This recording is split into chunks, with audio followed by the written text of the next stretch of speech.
नमस्कार, आप देख रहे हैं न्यूज 18। मैं हूं आपके साथ मेनका चौधरी और इस बुलेटिन में खबर उत्तराखंड से। मुख्यमंत्री पुष्कर सिंह धामी ने नारी शक्ति महोत्सव के तहत देहरादून के त्यागी रोड से बन्नू स्कूल तक भव्य रोड शो किया और इस दौरान हजारों की संख्या में मौजूद महिलाओं और क्षेत्रीय जनता ने मुख्यमंत्री का फूल बरसाकर स्वागत किया। इसके बाद मुख्यमंत्री बन्नू स्कूल मैदान पहुंचे, जहां उन्होंने मौजूद सेल्फ हेल्प ग्रुप और स्कूली छात्रों को संबोधित किया। मुख्यमंत्री ने कहा कि भारतीय संस्कृति में नारी को देवी का दर्जा प्राप्त है। आज हर क्षेत्र में मातृशक्ति अपना योगदान दे रही है। सीएम ने कहा कि सरकार भी मातृशक्ति के उत्थान के लिए संकल्पबद्ध है।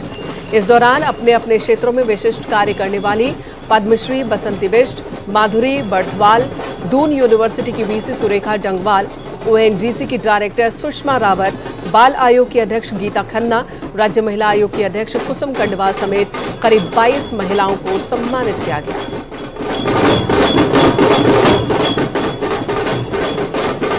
वंदन मातृशक्ति के उत्थान के लिए, उनके प्रोत्साहन के लिए संपूर्ण 13 के 13 जिलों में उत्तराखंड के इस प्रकार के कार्यक्रम आयोजित किए थे और उसके पीछे हेतु था कि मातृशक्ति को आगे लाना है, हर क्षेत्र में उनकी सहभागिता होनी है।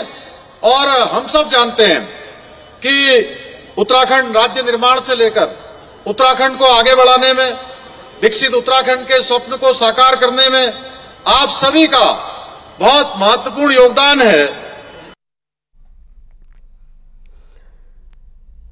लोकसभा चुनाव के ऐलान के साथ ही चुनावी रैलियों का दौर भी शुरू होगा, लेकिन बीजेपी कार्यकर्ता अब दुनिया के सबसे लोकप्रिय अपने नेता पीएम मोदी को जल्द अपने बीच देखना चाहते हैं।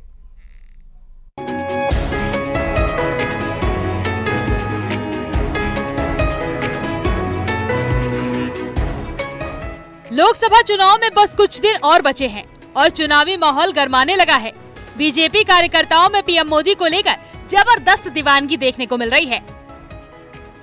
कुमाऊं के अल्मोड़ा नैनीताल लोकसभा के बीजेपी कार्यकर्ता जल्द से जल्द पीएम मोदी को अपने बीच देखना चाहते हैं, ताकि मानस खंड का चुनावी रंग पूरी तरह से भगवा हो सके। बीजेपी कार्यकर्ता बाकायदा पार्टी के शीर्ष संगठन से उनकी मुराद जल्द पूरी करने की मांग कर रहे हैं। निश्चित तौर पर हम लोग चाहेंगे कि हमारे नेता और विश्व के सबसे लोकप्रिय नेता हमारे मध्य आएं। पूरे कार्यकर्ता उसके लिए उत्साहित होंगे और कार्यकर्ता पूरे दिल से इच्छा कर रहे हैं कि मोदी जी आएं और हमारे नेता जितने भी हैं हमारे बीच में आएं और इससे उनमें उत्साह का भी संचार होगा। जितना काम उन्होंने पिछले 10 साल में किया है, तो प्रत्येक जन जन के हृदय में वो वास कर चुके हैं और सबकी यही इच्छा है कि वो नज़दीक से मोदी जी को देखें। और कहीं ना कहीं हम भी चाहते हैं कि हमारे यहाँ पर कोई ऐसा एक कार्यक्रम लगे जिसमें सभी को ये सौभाग्य प्राप्त हो और हमको भी ये सौभाग्य प्राप्त हो कि आदरणीय नरेंद्र मोदी जी सामने से हमें दिखें। साल 2014 से चुनाव चाहे लोकसभा का हो या विधानसभा का, पीएम मोदी हमेशा से कुछ जनसभाएं करते हैं। यही नहीं, कभी बद्रीनाथ और केदारनाथ से उनका प्रेम किसी से नहीं छिपा है। कुछ महीने पहले ही वो अल्मोड़ा के जागेश्वर और भारत चीन सीमा पर पिथौरागढ़ में मौजूद भगवान शिव के आदि कैलाश धाम का भी दौरा कर चुके हैं। पीएम का हर दौरा बीजेपी के लिए हमेशा संजीवनी देने वाला रहा है। ऐसे में 2024 चुनाव से पहले बीजेपी कार्यकर्ता एक बार फिर पीएम मोदी को अपने बीच देखना चाहते हैं।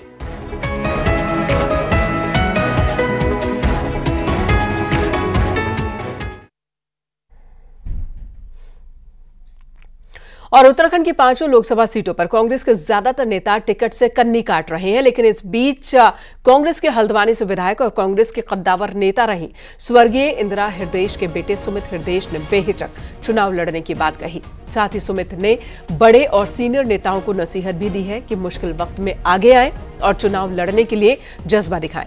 हालांकि उन्होंने साफ किया कि उनकी दावेदारी नहीं है, लेकिन पार्टी अगर चाहे तो वो खुद नैनीताल लोकसभा से चुनाव लड़ने के लिए तैयार है। देखिए, ऐसा मैंने आपसे पहले दिन से कहा था, कोई दावेदारी मेरी नहीं है पार्टी का, लेकिन अगर आदेश आएगा, पार्टी जो आदेश करेगी हम तैयार हैं। पार्टी जिसको भी सिंबल देगी, सिंबल इंपॉर्टेंट है, व्यक्ति इंपॉर्टेंट नहीं है, सिंबल जिसको भी मिलेगा उसको हम पूरे जी और जान से लड़ाएंगे।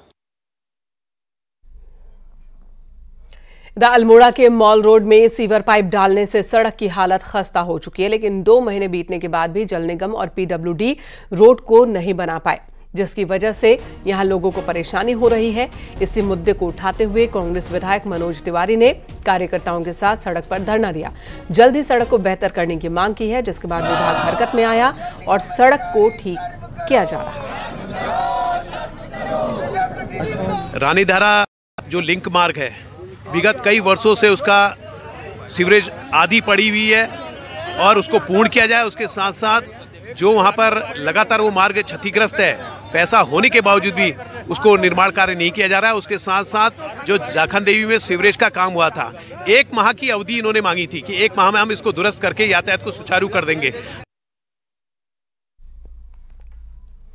देहरादून में म्युनिसिपल कमिश्नर के साथ हुए विवाद के मामले में विधायक महेश जीना के साथ 4 अन्य लोगों पर मुकदमा दर्ज हुआ। निगम कर्मचारियों की तहरीर पर महेश जीना पर गंभीर धाराओं में केस दर्ज हुआ है। पुलिस ने कर्मचारियों के साथ गाली गलौज और जान से मारने की धमकी की धाराओं के तहत केस दर्ज किया। वहीं निगम कर्मचारियों ने महेश जीना की गिरफ्तारी की मांग की है और कहा कि जब तक जीना की गिरफ्तारी नहीं होगी तब तक हड़ताल बढ़ती रहेगी।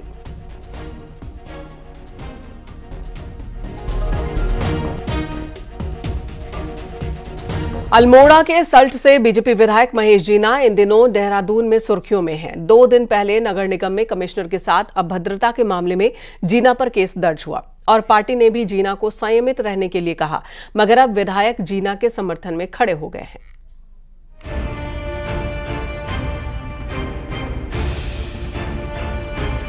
अक्सर सुर्खियों में रहने वाले सल्ट विधायक महेश जीना बुधवार को नगर निगम के कमिश्नर से भिड़ गए। नाराजगी ठेके को लेकर थी। मामला इतना आगे बढ़ा कि आईएस संगठन आगे आ गया।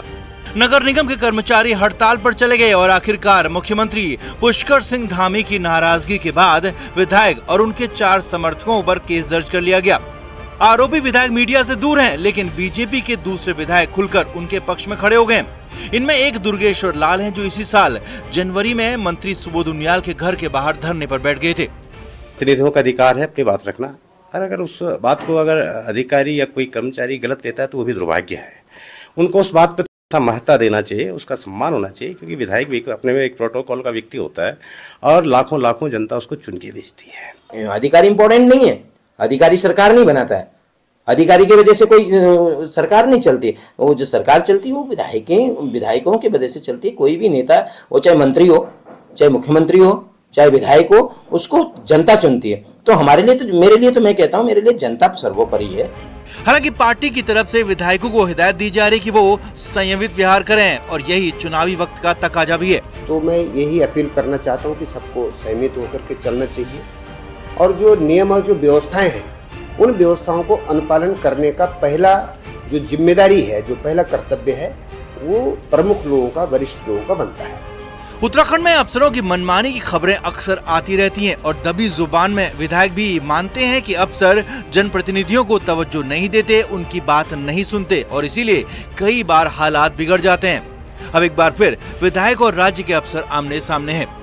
न्यूज़ 18 के लिए देहरादून से भारती सकलानी की रिपोर्ट।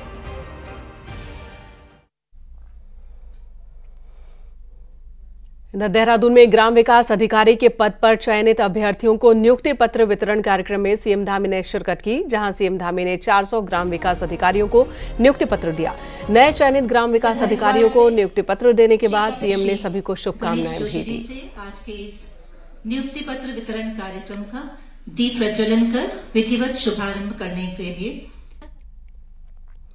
2 महीने तक दिन रात चले पेट्रोलिंग के बाद वन विभाग आखिरकार 2 बच्चों की मौत के दोषी गुलदार को पकड़ने में कामयाब हो पाई। इस गुलदार ने 26 दिसंबर को देहरादून के सिंगली गांव में और 25 फरवरी को देहरादून के ही किमाड़ी में 2 बच्चों को मार डाला था। इस बीच गुलदार ने कैनाल रोड पर भी एक बच्चे पर हमला किया था। पिछले साल 26 दिसंबर से ही इस गुलदार की तलाश चल रही थी। 40 से अधिक वन कर्मी तैनात किए गए थे इसे पकड़ने के लिए, तो ड्रोन कैमरा ट्रैप की भी मदद ली जा रही थी। आखिरकार गुलदार किमाड़ी के जंगल में लगाए गए पिंजरे में कैद हुआ। करीब 6 साल के इस गुलदार के 2 कैनाइन टूटे हुए थे। इसी वजह से गुलदार मैन ईटर हो गया था।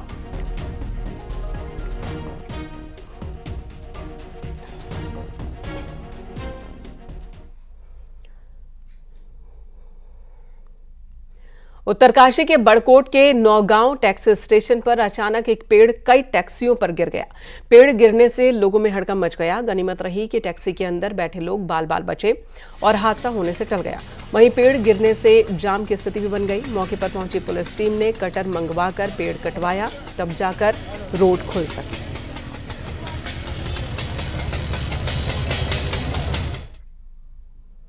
ऋषिकेश के परमार्थ निकेतन में इंटरनेशनल योग फेस्टिवल की शुरुआत होने वाली है शुक्रवार को। परमार्थ में 8 मार्च से 14 मार्च तक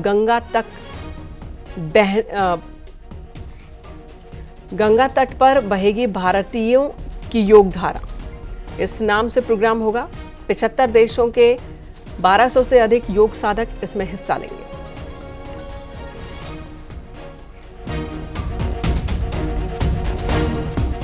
हरिद्वार में चल रही कांवड़ यात्रा के दौरान आस्था और उत्साह के नए नए नजारे देखने को मिल रहे हैं और इस बीच बाइक पर बनी भगवान शिव के नंदी के रूप वाली कांवड़ भी आकर्षण का केंद्र है। कोटद्वार का रिंकू इस अनोखे कांवड़ के साथ नजर आया। हर की पैड़ी पर नंदी बैल की अनोखी कांवड़ को देखने के लिए लोगों की भीड़ इकट्ठा हो गई।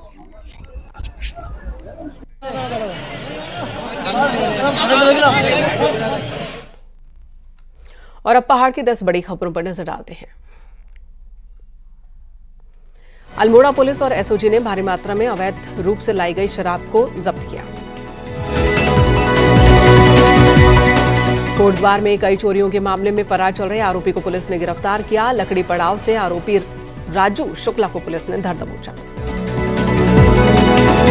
विकासनगर तहसील में कांग्रेस कार्यकर्ताओं ने नशे के खिलाफ प्रदर्शन किया। एसडीएम के माध्यम सीएम धामी को ज्ञापन सौंपा।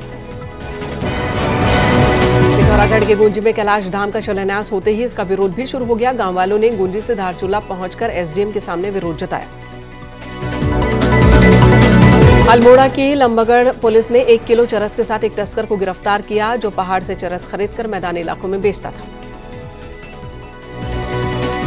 रुद्रप्रयाग के लोकसभा चुनाव के मद्देनजर गुरुवार को फ्लैग मार्च निकाला गया जिसमें पुलिस, पैरामिलिट्री फोर्स, जल पुलिस, फायर सर्विस, एसडीआरएफ के जवान शामिल हुए। लोकसभा चुनाव के चलते कांग्रेस के समन्वयक बागेश्वर पहुंचे। कहा 9 मार्च की केंद्रीय समिति की बैठक में प्रत्याशियों के नाम पर मुहर लग जाएगी। अल्मोड़ा में लोकसभा चुनाव के लिए तैयारियों को अंतिम रूप दिया जा रहा। डीएम ने कहा प्रशासन की तैयारी लगभग पूरी। कोटद्वार पहुंचे कांग्रेस नेता सूर्यकांत धस्माना ने कहा सरकार अंकिता मर्डर केस के आरोपियों को बचाना चाहती है, इसलिए उसे अभी तक न्याय नहीं मिल रहा।